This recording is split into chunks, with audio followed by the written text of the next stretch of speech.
Hey everybody, Tom Glazer here with the next edition of my video blog. Thanks for watching.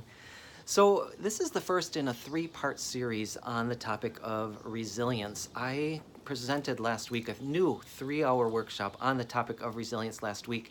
And the night before I was reading a novel. Many of you know I am an avid fiction reader. So I was reading this book, We Must Be Brave by Frances Liardet. And there's this scene that Ellen, the main character, is going to be referencing in this quick portion I'm going to read in just a second.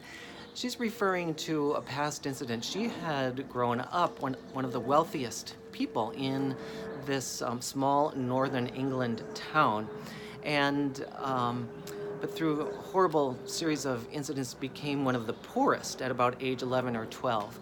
And so early on in the winter, she was searching for water, and she went to this well, and in her attempt to get water, she actually broke the bucket. And this very kind man, Mr. Kennett, came and helped her.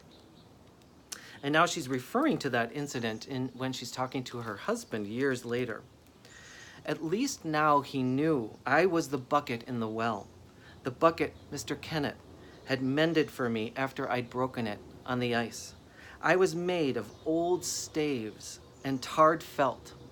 Water poured from my seams when I was filled, but I held enough, for long enough, to be serviceable. And that quote really stood out to me.